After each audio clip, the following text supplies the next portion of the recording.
Madrugada alta, 3:pouco da manhã, hora boa para contar história. Sempre que alguém conta uma história, ela é algo meio verdadeira. Isso quando a história é contada verbalmente.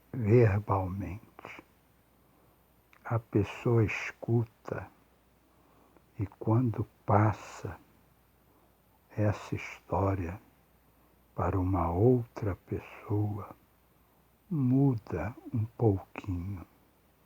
É sempre assim. Mas essa história, ela não me foi contada. Ela aconteceu comigo. Então, ela é exatamente como eu vou contar. Era 1963, um ano antes da Revolução de 64, que uns chamam de ditadura e outros de regime militar. Não vou entrar no mérito se é ditadura, se foi ditadura ou se foi um regime militar. Vou apenas contar a história. Nós morávamos na Praia do Flamengo, um dos últimos prédios da Praia do Flamengo, perto da Avenida Oswaldo Cruz, que liga a Praia do Flamengo à Praia de Botafogo. Era janeiro e nós estávamos de férias. Eu digo nós, eu e meu irmão, que ainda estudávamos. Minha mãe era dona de casa, do lar, ficava cuidando da família. Ela tinha uma secretária chamada Francisca, mas cujo apelido era Cileida.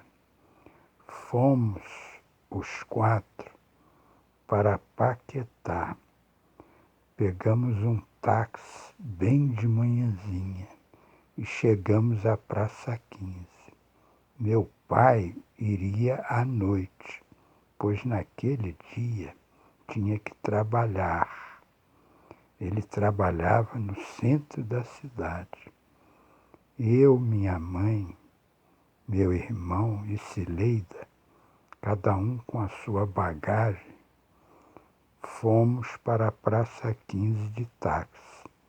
O taxista, muito gentil, acomodou as 4 malas no porta-malas do carro e fomos todos para a Praça 15. Pegamos a primeira barca para Paquetá.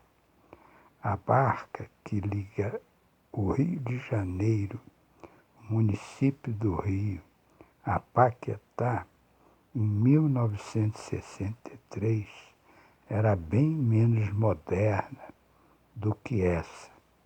O tempo de viagem era um pouco maior do que de hoje, mas tão lindo quanto hoje. A barca que vai para Paquetá nos proporciona uma visão da Baía de Guanabara maravilhosa. Hoje, ela passa por debaixo da Ponte Rio-Niterói. Naquela época, ainda não existia a Ponte Rio-Niterói. A Ponte Rio-Niterói é uma obra de engenharia muito linda, muito importante, muito necessária, feita pelo regime militar ou pela ditadura militar a partir de 1964. Não me recordo exatamente em que ano foi construída a chamada Ponte Rio-Niterói, mas sei que foi no fim da década de 60. Mas voltando à nossa história, a barca chegou em Paquetá no tempo de costume. A Baía de Guanabara estava com águas mansas. Passamos por diversas ilhas e aquelas imagens já eram comuns para nós, porque em todas as férias, praticamente, íamos passar em Paquetá. Meu pai era sobrinho do senhor Homero. Homero é meu tio-avô. Homero é irmão de Maria. E Homero, muito amigo do meu pai era considerado por Homero quase que como um filho. Todo ano o tio Homero nos emprestava a casa de Paquetá. Chegamos a Paquetá. A casa já estava muito bem preparada para nos receber.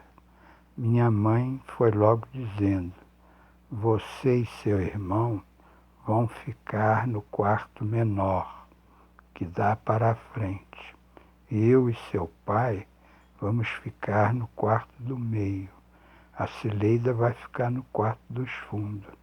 Eram 3 casas, sala, banheiro, cozinha e área externa, a divisão da casa.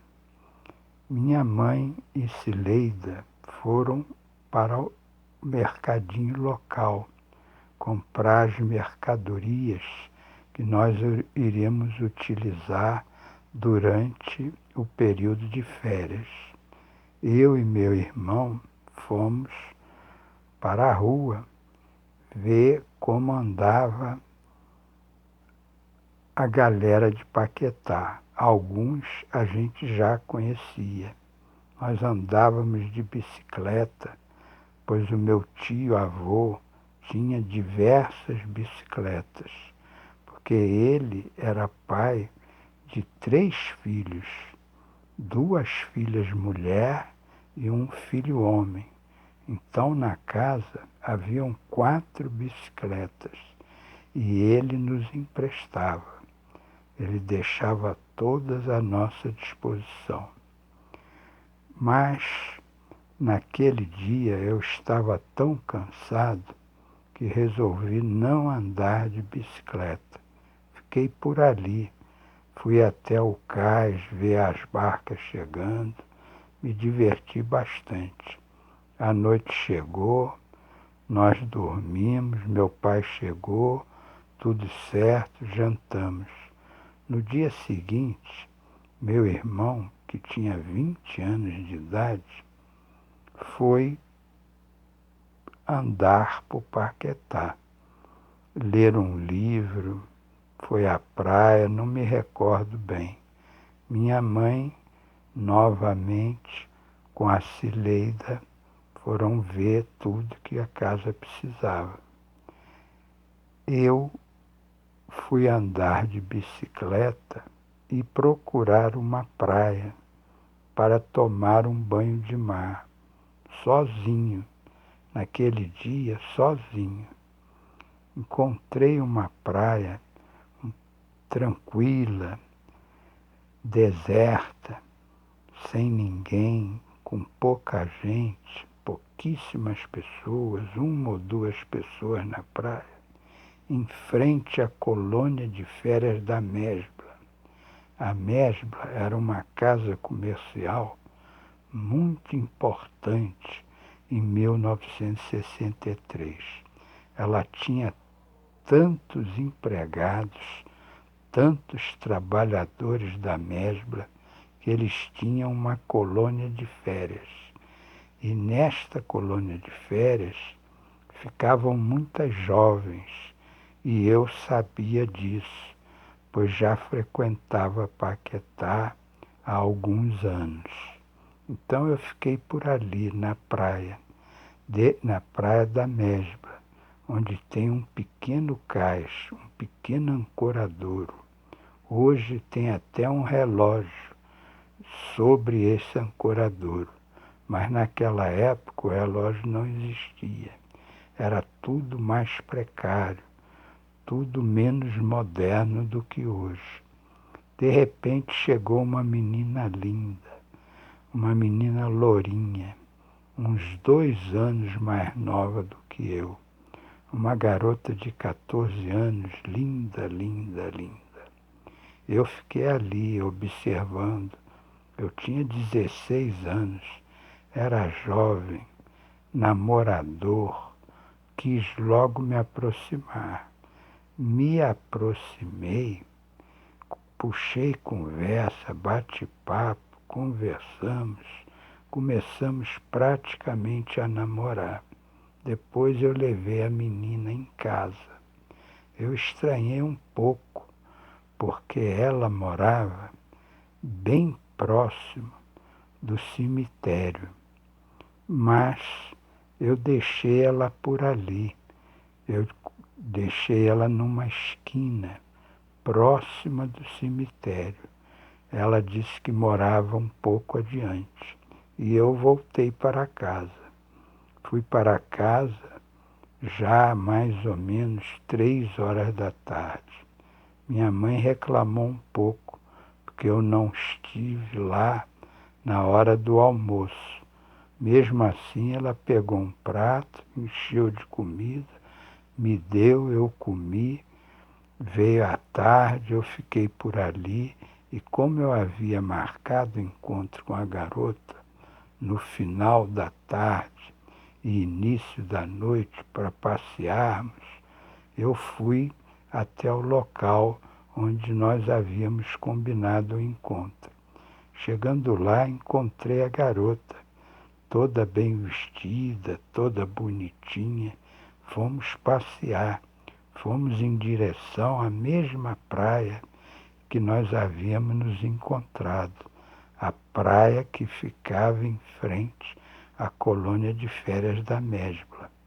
Chegando lá, namoramos um pouco, a noite chegou, nos beijamos, foi uma noite maravilhosa, cheia de estrelas, era um dia sem chuva, sem nada, muito vento, muita estrela no céu, muito luar, muita lua, a lua grande, bonita, romântica.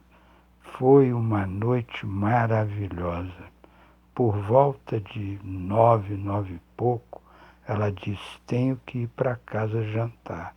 Eu levei ela até em casa. De repente, a surpresa. Ela parou, pediu que eu parasse em frente ao cemitério. Entrou no cemitério após se despedir de mim e me dar um beijo. Entrou no cemitério. Eu fiquei ali e ainda falou, amanhã a gente se encontra aqui para irmos à praia de novo. Eu falei, tá bem, mas fiquei um pouco surpreso. Ela entrou no cemitério. Eu fui para casa, sem entender muita coisa.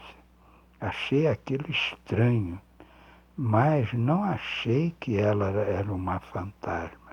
Eu imaginei, deve haver alguma coisa. Amanhã eu volto e converso com ela. Foi o que eu fiz. No dia seguinte, lá estava eu, para encontrar novamente com a menina. O nome dela era Lucelena. Linda, linda, linda. Uma menina lourinha. E eu era um rapaz moreno. Formávamos um belo casal. Eu e ela. Nós dois muito jovens. Eu com 16, ela com 14. Ela veio e passou pela porta do cemitério. Eu achei muito estranho. Imaginei, será que eu estou namorando uma fantasma? Mas não, não era fantasma coisa nenhuma. Ela era filha do administrador, coisa que ela me explicou. Então, eu tive um encontro quase com uma fantasma, mas de fantasma não tinha nada. Era uma menina lindíssima e eu lembro dela até hoje.